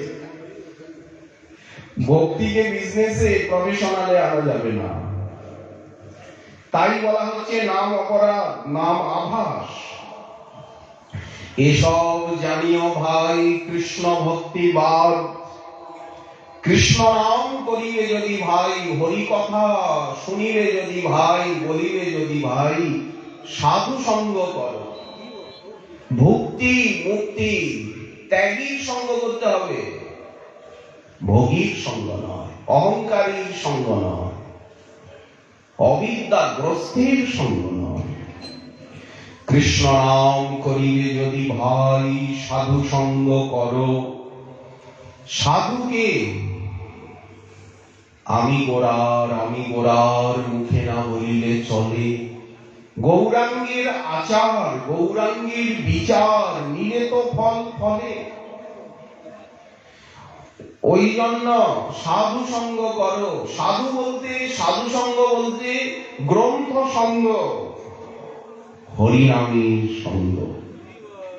আমরা যখন রূপ গোস্বামী পাদের গ্রন্থ অনুশীলন করব, ভক্তি রসামৃত সিন্ধু, উজ্জ্বল নীলমণি আদি, তখন সাক্ষাৎ রূপ গোস্বামী পাদেরই সঙ্গ হবে। আমরা যখন চৈতন্য ভাগবত অনুশীলন করব, তখন সাক্ষাৎ বৃন্দাবন দাস ঠাকুরেরই সঙ্গ হবে। যখন আমরা চৈতন্য চরিতামৃত অনুশীলন করব, সাক্ষাৎ কৃষ্ণদাস কবিরাজ গোস্বামী পাদেরই সঙ্গ হবে। গ্রন্থ অনুশীলন বলতে সাক্ষাৎ গ্রন্থকর্তারই সঙ্গ। এই তো প্রকৃত সাধু সঙ্গ। হরিনাম হরি কথাই তো সাধু সঙ্গ, নাকি সাধুর সঙ্গে গা ঘষাঘষি করা সাধু সঙ্গ? যে গোসাইয়ের সঙ্গে একটু গা ঘষাঘষি করি, সাধুর সঙ্গে একটু গা ঘষাঘষি করি, বললেন না, ওটা তো অপরাধ। কি বিড়ালের মতো পাটা খামচাই, বললেন না। হরিনাম হরিকথার প্রাঙ্গণে উপস্থিত হওয়াই প্রকৃত সাধু সঙ্গ। যেই হরিকথা বন্ধ হয়ে গেল, তখন সাধু বাবা যে কথাবার্তা বলে, সেই কথাবার্তা গুলো এদিক ওদিকের কথা, এলো ছিল কথা। কিন্তু যখন হরি কথা বলেন, তখনই প্রকৃত কথা বলেন। বাকি সময়ের যে কথাগুলো খালি ভদ্রতা, খালি সম্মান, অ্যাভয়েড করা। যেমন কেউ এলে সম্মান, কেমন আছেন, আপনি কেমন আছেন, বলে ভালো আছি, বলে ভালো থাকুন, ভালো খান, ভালো করুন, ব্যাস। আর কি, আমি ভালো আছি, আপনি ভালো আছেন তো? একে বলা হয় ব্যবহারিক কথা। এটা কিন্তু সাধু সঙ্গ না। হরি কথা, হরি নামই প্রকৃত সাধু সঙ্গ। তাই কৃষ্ণ নাম করিবে যদি ভাই, সাধু সঙ্গ করো। ভক্তি মুক্তি সিদ্ধি বাঞ্ছা দূরে পরিহর। উপশাখাকে ত্যাগ করো, উপশাখার গণকে ত্যাগ করো। 10 অপরাধ তজ। 10 অপরাধ আমার দুর্দৈব, কেমতে হইবে ক্ষয়। এই যে নামাপরাধ, ধামাপরাধ, সেবাপরাধ, বৈষ্ণব অপরাধ, অপরাধ ফলে মম চিত্ত ভেল বজ্র সম, তুয়া নামে নালভে বিকার। গৌর নামে, কৃষ্ণ নামে, রাধা নামে যে চোখে জল আসছে না, এর কারণই তো অপরাধ, অহংকার, অভিমান, অসৎ সঙ্গ, অসৎ জ্ঞান। এগুলি তো বাধা দিচ্ছে, বিঘ্ন আর অপরাধ। ভক্তি মুক্তি সিদ্ধি বাঞ্ছা দূরে পরিহর, 10 অপরাধ তজ। কে সম্মান করলো বয়ে গেল, কে নিন্দা করলো অপমান করলো, বলেন খুব ভালো হয়েছে, নিন্দা করেছে খুব ভালো হয়েছে, অপমান করেছে খুব ভালো হয়েছে, আমার দুষ্কৃতি ক্ষয় হয়ে গেছে, আমার পাপ ক্ষয় হচ্ছে। বলেন কি করে পাপ ক্ষয় হলো? বলে নিন্দা করছে যে পাপ ক্ষয় হয়ে যাচ্ছে, আরো আনন্দ হবে। আমি কি এমন ব্যক্তি, লম্বা লেজের বিড়াল নাকি লেজালা হনুমান? আমি কি লেজালা বড় লেজের হনুমান যে আমাকে সম্মান করতে হবে? 10 আমি কি শান্তশিষ্ট লেজ বিশিষ্ট ভদ্রলোক যে আমাকে সম্মান করতে হবে? কেন আমি অন্যের সম্মান নেব, হাতে হাতে ফিরিয়ে দেব, রিফিউজ করব? এই জন্য দেখুন, ভক্তগণকে প্রণাম করলে ভক্ত সঙ্গে সঙ্গে ভক্তগণ প্রতি প্রণাম করে প্রণামটাকে ফিরিয়ে দিচ্ছেন। কেন আমি আপনার সেবা নেব, আপনার সম্মান নেব? আপনার সেবা করব, আপনাকে সম্মানিত করব। সকলে মানদ আপনে অমানি হয়ে আস্বাদিব নামরস সার। এই জন্য ভক্তির মানেও দৃষ্টি নেই, অপমানেও দৃষ্টি নেই। 10 অপরাধ তজ, মান অপমান। এই মান অপমান, ভালো মন্দ, ন্যায় অন্যায়, এইসব ঝঞ্ঝাট গুলো চোখের সামনে থেকে দূর করতে হবে। আমাকে সম্মান করবে, আমাকে অপমান করবে, বললেন এই ঝঞ্ঝাটের থেকে বাইরে বেরিয়ে আসতে হবে, অলওয়েজ নিউট্রাল, এবং মনটাকে উদাসীন, যেমন প্রহ্লাদ মহাশয় মনটাকে উদাসীন করে নিয়েছেন, পঞ্চপাণ্ডব মনকে উদাসীন করেছেন, পরীক্ষিত মহারাজ মনকে উদাসীন করেছেন। চিত্রকেতু মহাদেবকে বলছে কি যে ভগবান, আপনি যে হরিকথা পরিবেশন করছেন এত ঋষিমুনির মধ্যে বসে, তো আপনি পার্বতী দেবীকে কোলে বসিয়ে রেখেছেন কেন? কোলের থেকে এমনি আসনে রাখুন না, কোলে বসিয়ে এইভাবে ওনাকে কোলে বসিয়ে বুকে জড়িয়ে, আর আপনি ঋষিমুনিগণের মাঝখানে বৈরাগ্যের উপদেশ করছেন। বউটাকে কোলের থেকে নিচে নামিয়ে রাখুন না, বউটাকে কোলে নিয়ে সকলের মধ্যে বসে আদর করতে করতে আর বৈরাগ্যের কথা, ভগবানের লীলা কথা শোনাতে হবে। কারণ বউটাকে কিছু সময়ের জন্য পাশে আসনে বসা। মহাদেব হেসে ফেললেন, ওনার মান অপমান জ্ঞান নেই। সংসার সারং করুণাবতারম, উনি করুণার অবতার, ভক্তির অবতার। সদা বসন্তং হৃদয়ারবিন্দে ভবম ভবানী সহিতং নমামি কর্পূর গৌরম করুণাবতারম। মহাদেব কত করুণ! উনি চিত্রকেতুর এইসব কথায় উনি হেসে ফেললেন, উনি গ্রাহ্য করলেন না। কিন্তু ভগবতী অম্বিকা, গিরিজানন্দিনী, অপর্ণা, উনি সহ্য করতে পারলেন না পতিদেবতার অপমান। উনি চিত্রকেতুকে বললেন যে আমরা সদাচার জানি না, ধর্ম জানি না, আমরা সাধারণ সংসারী। তুমি জগৎগুরু, জগৎ পাবন শ্রীমন মহাদেবকে সাধারণ মানুষের সঙ্গে তুলনা করছো। উনি আমাকে কোলে বসিয়ে আর ভগবত কথা পরিবেশন করছেন, তুমি তাতে দোষ দৃষ্টি আনলে। উনি আমাকে এত ভালোবাসেন, সেই ভালোবাসার, আমাদের দিব্য দম্পতির ভালোবাসার ভিতরে তুমি কথা বলে ফেললে। তুমি ভুলে গেলে যে উনি চিরপ্রাচীনতম আর তুমি নবীন ভক্ত। তুমি নবীন ভক্ত, আর উনি প্রাচীনতম বৈষ্ণব রাজা বিরাজ।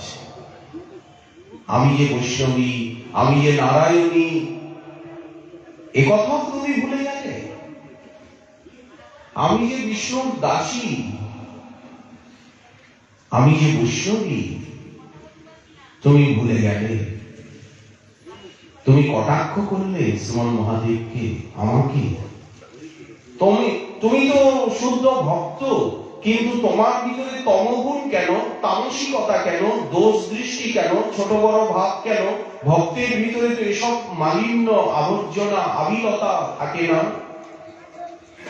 তোমার ভিতরে দেখছি তমগুণ। যাও, তুমি তামসিক জনি প্রাপ্ত হও, যাও অসুর হয়ে যাও। ভগবতী চরাচর মোহিনী গিরিজানন্দিনী বলে ফেললেন। সঙ্গে সঙ্গে চিত্রকেতু বিমানের থেকে নেমে ভগবতী জগদম্বাকে প্রণাম করলেন। দেবী, ক্ষমা করুন, আমার অপরাধ হয়ে গেছে। আমি আপনাদের মহিমা জানতে না পেরে আমি মনে মনে ভাবলাম যে সাধারণ মানুষ এইভাবে নিজের পত্নীকে নির্জনে আদর করে, আর উনি জগৎপূজ্য জগৎগুরু হয়ে নিজের পত্নীকে প্রকাশ্যে নিজের কোলে বসিয়ে আদর করতে করতে আর ত্যাগ, বৈরাগ্য, ভক্তির উপদেশ দিচ্ছেন, সকলকে শিক্ষা দিচ্ছেন, অথচ নিজে এইরকম লীলা করছেন। আমার সংশয়, সন্দেহ এসেছিল, কিন্তু আজ আমি বুঝতে পারলাম আপনাদের মহিমা। ক্ষমা করে দিন। এই বলে পরিক্রমা করে, প্রণাম করে, এটা, হে ভগবতী, আমি কখনো বলছি না যে আপনি আপনার অভিশাপকে প্রত্যাহার করুন। আমার প্রভু শঙ্কর্ষণ ভগবানেরই ইচ্ছা, তিনি আমাকে অসুর কুলে পাঠাতে চান, আমাকে অসুর দেহ দিতে চান। আমার প্রভুর ইচ্ছা আমি মস্তকে সাদরে বরণ করে নিলাম, কারণ আমি জানি বিষ্ণু ভক্তগণ তারা সর্বত্র সমদর্শী। নারায়ণ পরা সর্বে ন বিভূতি কুতশ্চন সর্গাপবর্গ নরকেষু ত্রিপুল্লার্থদর্শিন। যারা নারায়ণ পরায়ণ, তারা সমস্ত জগৎকে সমদৃষ্টিতে দেখেন। তাদের দৃষ্টিতে আপন পর, উচ্চ নিচ, ভালো মন্দ কিচ্ছু নাই। তাদের দৃষ্টিতে বাসুদেবং সর্বং সর্বতঃ পাণিপাদং তৎ সর্বতঃ শিশিরোমুখং সর্বতঃ শ্রুতিমল্লোকে সর্বমাবৃত্ত দৃশ্যতে ঈশা বাষ্যমিদং সর্বং যৎকিঞ্চ জগত্তাং জগৎ তেন ত্যক্তেন ভুঞ্জিথা মা গৃহ কস্যচিৎ ধনম। এই যে ঈশোপনিষদের মন্ত্র, সর্বং বিষ্ণুময়ং জগৎ। তারা ভগবান ছাড়া আর কিছু দেখেন না। স্থাবর জঙ্গম দেখে না দেখে তার মূর্তি, সর্বত্র হয় তার ইষ্টদেব স্ফূর্তি। আমার প্রভুর ইচ্ছা, তার ভক্তগণের কাছে তো স্বর্গ নরক সব সমান, সব জায়গায় তারা ভগবত কৃপাকে অনুভব করেন, সর্বত্র ভগবত দর্শন প্রাপ্ত হন। তাই আমার প্রভু চান আমি অসুর কুলে, অসুর জনিতে যাই। সাদরে প্রভুর ইচ্ছাকে আমি স্বীকার করে নিলাম। এই বলে চিত্রকেতু পরিক্রমা করে বারবার প্রণাম করে হাসতে হাসতে চলে গেল। তখন মহাদেবীকে বলছেন, আমি চুপ করেছিলাম, আমিও শঙ্কর্ষণ ভগবানের উপাসক আরাধক, আর চিত্রকেতুও শঙ্কর্ষণ ভগবানের আরাধক উপাসক। আপনিও কৃষ্ণ ভক্ত, আমিও কৃষ্ণ ভক্ত, অতএব আপনার এবং আমার সঙ্গে ভাই ভাই সম্বন্ধ, আমাদের একই ইষ্ট। উনিও শঙ্কর্ষণ ভগবানের আরাধক, আমিও শঙ্কর্ষণ ভগবানের আরাধনা করি। ওই জন্য সখার জ্ঞানে আমাকে একটু পরিহাস করেছিল যে বউটাকে কেন কোলে বসিয়ে রেখেছেন, বউটাকে পাশে বসান না, আসন আছে আসনে বসান। কিন্তু তুমি, হে দেবী, হে অম্বিকে, তুমি পরিহাসটা বুঝতে পারলে না। হট করে তুমি রেগে গেলে, তাকে অভিশাপ দিয়ে দিলে। কিন্তু দেখলে অভিশপ্ত হয়েও সে কতটা আনন্দ প্রকাশ করতে করতে ক্ষমা চেয়ে চলে গেল। এই হচ্ছে ভগবত ভক্তের লক্ষণ। না সম্মানের জ্ঞান, না অপমানের জ্ঞান, না ভালো না মন্দ, মান অপমান কোনো ভাবনাই নেই। দেখো চিত্রকেতু হাসতে হাসতে চলে গেল। তার সামর্থ্য ছিল সে তোমাকে অভিশাপ দিতে পারত। চিত্রকেতু পার্বতী দেবীকে অভিশাপ দিতে পারত, কিন্তু ভক্ত কখনো কাউকে অভিশাপ দেয় না, কখনোই রুষ্ট হয় না, কখনোই দুঃখ পায় না, কখনোই ব্যথা বেদনা কোন প্রসঙ্গে অনুভব করে না। এই যে একটা মানসিক অবস্থা ভজনের প্রভাবে, ভগবত আরাধনার প্রভাবে লাভ হয়, একেই ক্ষান্তি বলা হয়, একেই তিতিক্ষা বলা হয়, একেই সমদর্শিতা বলা হয়, সমত্তং যোগ উচ্চতে। এই হচ্ছে ভক্তির প্রথম ফল। একেই সমস্ত ক্লেশ নাশ বলা হয়। এই জন্য দোষ অপরাধ তজ মান অপমান, আমরা যেন মান অপমানের বেড়াজালে না পড়ে যাই, সম্মানের ভাবনা নিয়ে কোনো কাজ না করি যে আমাকে সম্মান করবে, না আমি যেন সম্মান নেব, অবিচারে সকলকে সম্মান করব। বৈষ্ণব ধর্ম কাকে বলে, ভক্তি ধর্ম কাকে বলে? ব্রাহ্মণ চণ্ডাল কুকুরান্ত করি দণ্ডবোধ করিবে বহুমান্য করি। ব্রাহ্মণকেও দণ্ডবোধ করবে, চণ্ডালকেও দণ্ডবোধ করবে, কুকুরকেও দণ্ডবোধ করবে, বেড়ালকেও দণ্ডবোধ করবে, বালককেও, সকলকে প্রণাম করবে। এই সে বৈষ্ণব ধর্ম। কাকে পণ্ডিত বলা হয়, কাকে জ্ঞানী বলা হয়? শ্রীমদ্ ভগবদ গীতা বললেন, বিদ্যা বিনয় সম্পন্নে ব্রাহ্মণে গবিহস্তিনি শুনি চৈব সপাকে চ পণ্ডিতা সমদর্শিনঃ। সমদর্শীকে পণ্ডিত বলা, বক বক করলে পণ্ডিত বলা হয়, কিন্তু প্রকৃত পণ্ডিতকে, যে সমদর্শী, সর্বত্র আত্মাকে দেখছে, ভগবানকে দেখছে, সবার ভিতরে নিজের প্রভুকে দেখছে, সর্বত্র ভগবানের করুণাকে দেখছে। এই ভুবন মাঝে আমি যখন যেদিকে চাই, তোমার করুণা রাশি কেবলই দেখিতে পাই। তোমার আদেশে রবি উজ্জ্বল কিরণময়, তোমার আদেশে বায়ু ভুবন ভরিয়া রয়। চাঁদের মধুর আলো যখন যেদিকে ভাসে, তোমার করুণা রাশি উছলি উছলি হাসে। উনি বিশ্বরূপ দেখেন। অর্জুন যেমন বিশ্বরূপ দর্শন করেছেন, ভক্ত সবসময় বিশ্বরূপ দেখতে থাকেন, তাকেই দেখতে থাকেন, তাকেই ভালোবাসেন, তার সঙ্গেই হাসেন, কথা বলেন, তাকে নিয়েই থাকতে চান, জগতের কাউকে চান না। জগতের কোন ব্যক্তি বস্তুতে তার প্রয়োজনীয়তা নেই। এই শুদ্ধ ভক্তি, এই শুদ্ধ ভক্ত। এই জন্য দোষ অপরাধ তজ মান অপমান, মহাপ্রভু আমাদেরকে এই রাস্তা দেখিয়েছেন। হরিনাম করতে করতে, গৌর ভক্তের সঙ্গ করতে করতে, ভাগবত শ্রবণ করতে করতে আমরা এই প্রশস্ত ভক্তি মার্গের রাজপথ দিয়ে ওই নবদ্বীপে চলে যাব, মহাপ্রভুর চরণে। নবদ্বীপের থেকে সোজা আমরা বৃন্দাবনে রাধারানীর চরণে চলে যাব। হেথা গৌরচন্দ্র পাবো, সেথা রাধা কৃষ্ণ। গৌর দাসানুদাস হলেই, শ্রীকৃষ্ণ চৈতন্য প্রভুর দাসানুদাস হলেই আমরা রাধারানীর দাসী হয়ে যাব। এই আতপরহিত সুরজ নাহি জানি, রাধা বিরহিত মাধব নাহি মানি। যারা রাধারানীর অনাদর করে তারা অজ্ঞানী। কবহু না করবি তাতর সঙ্গ। যারা রাধারানীকে ভালোবাসেন না তাদের সঙ্গ করবেন না। চিত্তে ইচ্ছসি যদি ব্রজরস রঙ্গ। যদি রাধারানীর চরণ চান, রাধিকা দাসী যদি হয় অভিমান, শীঘ্র মিলই তব গোকুল গান। উমা, রমা, সরস্বতী, সাবিত্রী, গায়ত্রী, বললেন রাধা অবতার সবে, সবাই রাধারানীরই অবতার। রাধারানীর থেকেই লক্ষ্মী দেবী আসছেন, সরস্বতী আসছেন, সাবিত্রী, গায়ত্রী আসছেন, পার্বতী দেবী আসছেন, সমস্ত দেবীগণ আসছেন। তো যদি আমি রাধারানীকে ধরি, আবার পৃথক পৃথক সকলকে ধরতে হবে কি?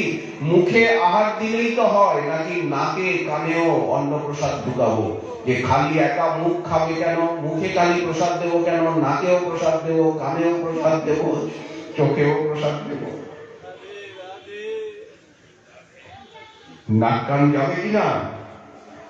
যে লঙ্কা দিয়ে ভালো করে ঝাল ঝাল করে যে এই যে পালং শাকের ডাঁটা, লাউয়ের ডাঁটা, কুমড়োর ডাঁটার চচ্চড়ি হয়েছিল, বেশ ঝাল ঝাল লাগছিল, খানিকটা যদি চোখেও দিই।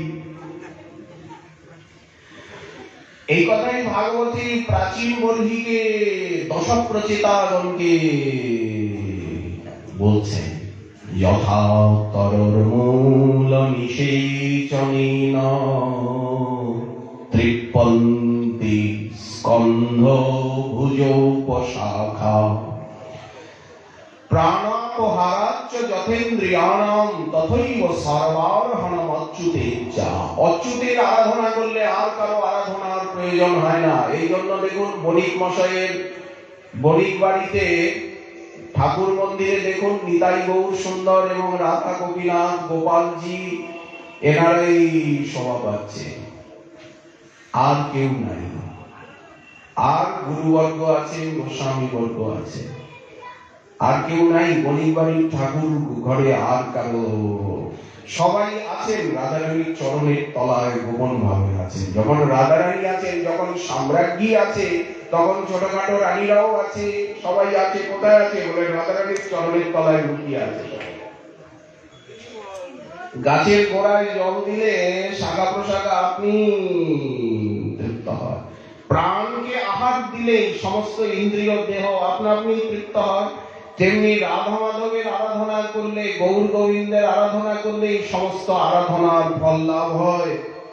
দেবলোক পিতৃলোক পায় তারা মহাসুখ। সাধু সাধু বলে অনুক্ষণ, যুগল ভজয়ে যারা, প্রেমানন্দে ভাসে তারা, তাদের নিছন ত্রিভুবন। এই সাধু সঙ্গ ভক্তি মুক্তি সিদ্ধি বাঞ্ছা দূরে পরিহর। দশ অপরাধ তজ মান অপমান। মর্কট বৈরাগ্য করো না। ভিতরে অভিলাষ রয়েছে আর বাইরে নাটক করো না। শ্রীমদ্ ভগবত গীতা বললেন মিথ্যাচার সউচ্যতে আস্তে য মনসা স্মরণ।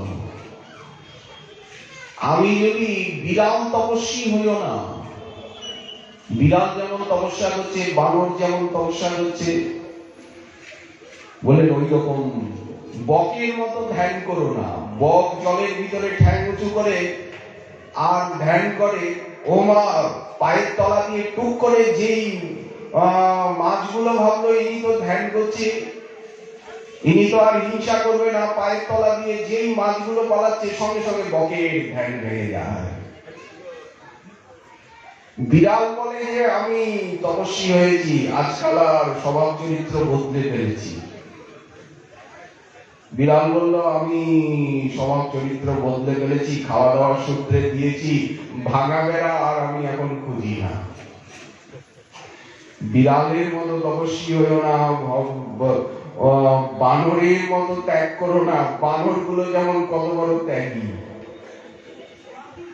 বলেন না, মর্কট বৈরাগ্য কভু না করো লোক দেখাইয়া। সম্মানের লোভে বাইরে ত্যাগের নাটক করো না। আন্তরিক ভাবে ত্যাগী হও, অন্তরে বৈরাগ্য করো। বাহ্যে লোক ব্যবহার, বাইরে সাধারণ মানুষের মতো চলো। সাধারণ মানুষ হয়ে সাধারণের মধ্যে সাধারণ হয়ে থাকতে চেষ্টা করো। নাটক করো না। সাজগোজে বড় অভিমান। সাজগোজের দিকেও দৃষ্টি দিও না, আড়ম্বর নয়। অনাসক্তে বিষয়ে ভঞ্জ। মহাপ্রভু শান্তিপুরে রঘুনাথ দাস গোস্বামী পাদকে বললেন, গৃহে যাও রঘুনাথ, না হও বাতুল। ক্রমে ক্রমে পাইজি ভবসিন্ধুকুল। মর্কট বৈরাগ্য কবু না করো লোক দেখাইয়া, যথাযোগ্য বিষয় ভুঞ্জ অনাসক্ত হইয়া। অনাসক্ত হয়ে বিষয় ভোগ কি? ঠাকুরের ভোগ লাগিয়ে প্রসাদ পাও। স্ত্রী পুত্রকে ঠাকুরের দাস দাসী বলে জানো, পুত্র কন্যা সব ঠাকুরেরই দাস দাসী, ব্যবসা বাণিজ্যকে ঠাকুরেরই সেবার কারবার বলে মনে করো। এই তো কৃষ্ণের সংসার। বলে সত্য রাধারানীর দাসী। আপনি আপনার কন্যা মনে করছেন কেন? রাধারানীর দাসী মনে করুন না, কৃষ্ণের গৌরাঙ্গের দাস মনে করুন না কেন? যেমন শ্রীবাস পণ্ডিত মনে করছেন, শিবানন্দ সেন মনে করছেন, যেমন পঞ্চপুত্র সঙ্গে নাচে রায় ভবানন্দ, তিনপুত্র সঙ্গে ভজে সেন শিবানন্দ। যেমন কুলিগ্রামবাসী সত্যরাজ খান বসুরামানন্দ, যেমন গজপতি প্রতাপ রুদ্রদেব। কত গৌর অনুরাগ! গজপতি প্রতাপ রুদ্রদেব বলছেন, মোরে যদি কৃপা নাহি করিবেন গৌর হরি, আমাকে যদি দর্শন না দেবেন আমি রাজ্য ছেড়ে ভিখারি হয়ে যাব। তাও যদি বলেন উনি যে উনি তো ভূতপূর্ব রাজা, তখন আমি প্রাণী ত্যাগ করব। মহাপ্রভুতে কিরকম অনুরাগ, রামানন্দ রায়ের কিরকম অনুরাগ! মহাপ্রভু বললেন, রাম রায়, তোমাকে আর এই আন্ধ্রপ্রদেশে এই বিজয়ারাতে আর আমি ফেলে রাখবো না। গোদাবরীর তীরে তুমি প্রতাপ রুদ্রকে লেখো যে তুমি নীলাচলে স্থির ভাবে বাস করবে, এইসব চাকরি বাকরি ছেড়ে। আমিও তাড়াতাড়ি দক্ষিণ ভারত ভ্রমণ সমাপ্ত করে নীলাচলে আসবো। তুমি আমাকে 10 দিনের জন্য চাইছো? রামানন্দ রায় বললেন, প্রভু যখন আমার চিত্তকে শুদ্ধ করতে এসেছেন সার্বভৌমের কথায়, আর অন্তত দিন 10টা থেকে যান এখানে। মহাপ্রভু চলে যাবেন। রামানন্দ রায় কাঁদছিলেন, কি করে আমি ঘরে থাকবো? এখন তো আমার গৃহে থাকা অসহ্য হয়ে গেল। আমি তো আর এই গৃহকর্ম করতে পারবো না আগের মতো। মহাপ্রভু বললেন, রাম রায়, তুমি আমাকে 10 দিনের জন্য চাইছো? আমি যে তোমাকে সারা জীবনের জন্য চাই। তোমাকে আমি আর এই রাজকার্য করতে দেব না এই অন্ধ্রপ্রদেশে। তোমাকে নীলাচলবাসী বানাবো। তুমি আমি নীলাচলে রহিব এক সঙ্গে, সুখে গোয়াইব কাল কৃষ্ণ কথা রঙ্গে। এই কৃষ্ণ কথা রঙ্গ। মহাপ্রভু রাত্রিকালে সেই নিভৃত গম্ভীরায় রামানন্দের কৃষ্ণ কথা স্বরূপের গান। বিরহ বেদনায় প্রভুর রাখে পরাণ। দিনে প্রভু নানা কথায় হন অন্নমনা। দিনের বেলা দর্শনার্থী আসেন, ভক্তগণ আসেন, লোক ব্যবহার। মহাপ্রভু নিজেই বলেছেন, অন্তরে বৈরাগ্য করো, বাহ্যে লোক ব্যবহার। অচিরাতে কৃষ্ণ তোমা করিবেন উদ্ধার। অনাসক্ত হয়ে সমস্ত আচরণ করো, বাইরে সাধারণ মানুষের মতো সকলকে সম্মান করো, সকলের সেবার দিকে দৃষ্টি রাখো। অন্তরে ফল্গু ধারার মতো ত্যাগ বৈরাগ্য ভজন চলতে থাকুক, আর বাইরে ভগবত সেবা, ভগবতীয় জনের সেবা, বিষ্ণু বৈষ্ণবের সেবা করো। সেবা ধর্মের থেকে দূরে সরে যেও না। ধীরে ধীরে তোমার সংসার ক্ষয় হয়ে যাবে। করুণাময় কৃষ্ণ একদিন তোমায় কোলে তুলে নেবেন, নিজ চরণে স্থান দেবেন। ক্রমে ক্রমে বালিজীব ভবসিন্ধু কুল। মহাপ্রভু নিজেও সেই লীলা করেন। দিনে প্রভু নানা কথায় হন অন্য মনা, কিন্তু রাত্রি হইলে বাড়ি প্রভু। দিনের বেলা তো প্রভু নিজেকে গোপন করে রাখেন, ভক্তগণ আসেন, দর্শন দেন, উপদেশ করেন, সংখ্যা নাম করেন, জগন্নাথ দর্শন করেন, নিত্য কীর্তন করেন, হরিদাস ঠাকুরের সান্নিধ্য সুখ উপভোগ করেন।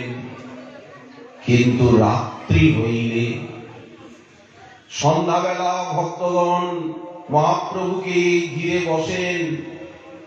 ইষ্টগোষ্ঠী কৃষ্ণ কথার রসপ্রবাহ বইতে থাকে।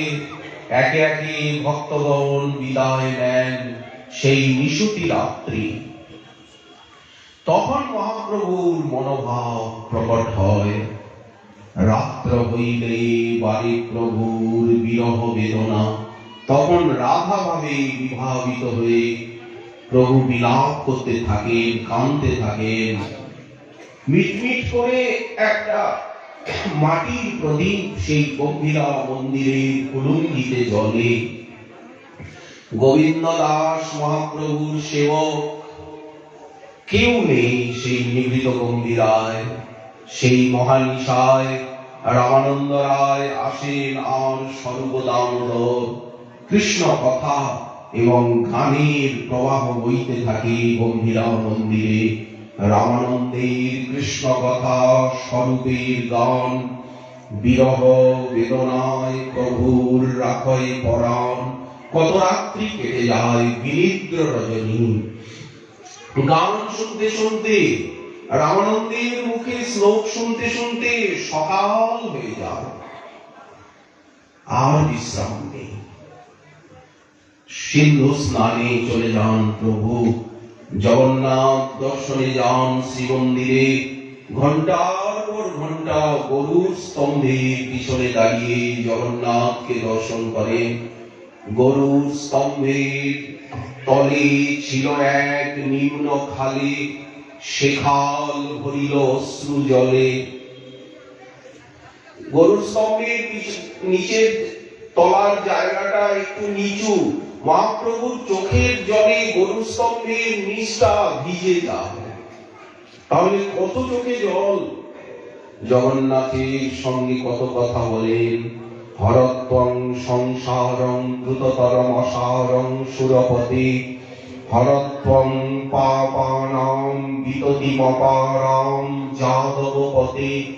ওই দীনে নাথে নিহিত চরণম নিশ্চিতমিদম।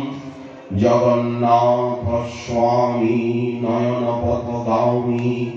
ভবতু মে মহাম্বোধে স্থিরে কনক রুচিরে নীল শিখরে। বসন প্রাসাদান্ত সহজ বলভদ্রেণ বলিনা। সুভদ্রা মধ্যস্থ সকল সুর সেবাবসরদ। জগন্নাথ স্বামী নয়ন পথগামী ভবতু মে